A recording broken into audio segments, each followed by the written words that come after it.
আমি কোয়েল চলে এসেছি আবার একটা নিউ ভিডিও নিয়ে তোমাদের সাথে। আজকের ভিডিওটা আমি শুরু করেছি আমাদের দাইহাটের বিডিও অফিস থেকে। 15, 16, 17 এই 3 দিন নাকি আমাদের দাইহাট বিডিও অফিস বা পৌরসভার মধ্যে ক্যাম্প বসবে। শুধু আমাদের দাইহাট কাটোয়া বলে না, প্রত্যেকটা এলাকাতেই বসবে। তো তেমনই আজকে 15 তারিখ, তাই চলে গেছিলাম একটু বিডিও অফিসে।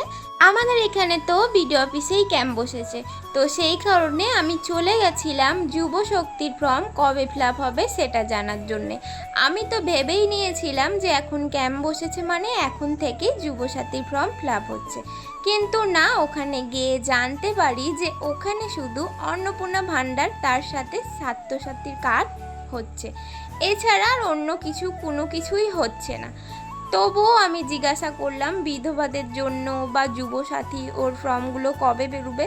বলল কিছুদিন পরে, আর যখন বেরোবে তখন জানানো হবে। তো এখন তো অন্নপূর্ণার ফর্ম ফিল আপ হচ্ছে, তার সাথে আরও অনেক কিছু কাজ হচ্ছে। আমি যেহেতু এখনও বয়স হয়নি, তাই আমি আর ফর্মটা ফিল আপ করতে পারলাম না। কিছুক্ষণ দাঁড়িয়ে থাকলাম, আর দাঁড়িয়ে তো শুধু ভিড়টুকুনিই দেখছিলাম। জানো তো, শুধু এটা আমাদের দাইহাট কাটোয়া চত্বরে না, প্রত্যেকটা এলাকাতে বসে, তবুও আমাদের অনেক দূর দূরান্ত থেকে আমাদের এই ব্লক অফিসে এসেছে, মানে বিডিও অফিসে। আমি তো কিছুক্ষণ দাঁড়িয়ে থাকলাম, তারপরে স্টেশনের রাস্তাটাতে যে এতটা ভিড়, তাই আর ওই দিকটা না করে একদম ব্যাংকের সামনে দিয়ে আমি চলে যাচ্ছিলাম বাড়ি।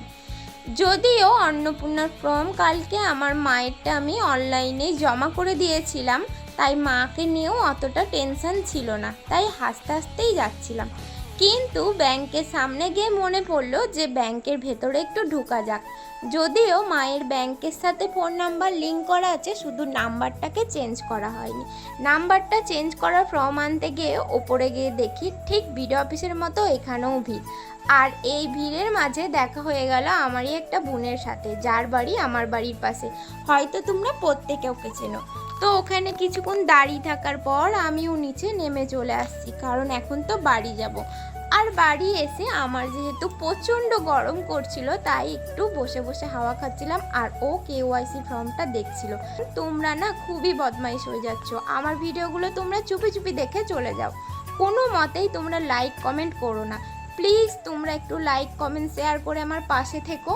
আমার মা তো ওদিকে রান্না করছিল, যেহেতু এখনও রান্না হয়নি, তাই আমিও ওর কাছ থেকে ফর্মটা নিয়ে আমি নিজেই বসে পড়লাম ফিল আপ করার জন্য।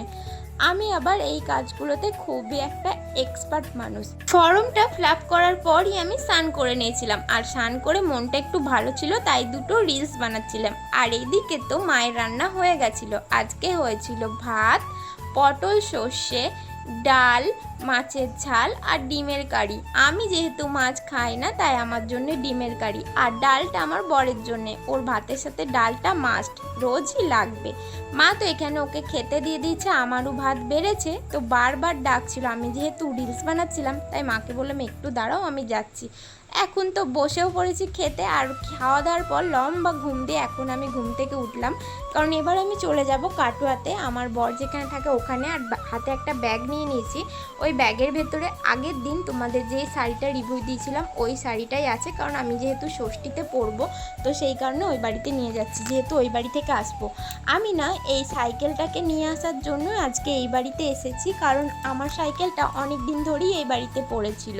আমি মোটর সাইকেল করে আসতাম আর যেতাম, তাই ভেবেছিলাম আজকে টোটো করে যাবো আর সাইকেলটাকে নিয়ে আসবার, সেটাই করেছি। অনেক দিন পর আবারও দুজনে একসাথে সাইকেল চালিয়ে যাচ্ছি। আর মাঝখানে দাদার সাথে দেখা হয়ে গেছিলো, তার সাথে একটা দাদু বরফ দিয়েছিল। তো আমার আজকের ভিডিওটাকে এখানে স্টপ করছি। ভিডিওটা যদি তোমাদের ভালো লাগে তাহলে লাইক কমেন্ট শেয়ার করে দিও। দেখা হচ্ছে নিউ ভিডিওর সাথে। Tata, bye bye.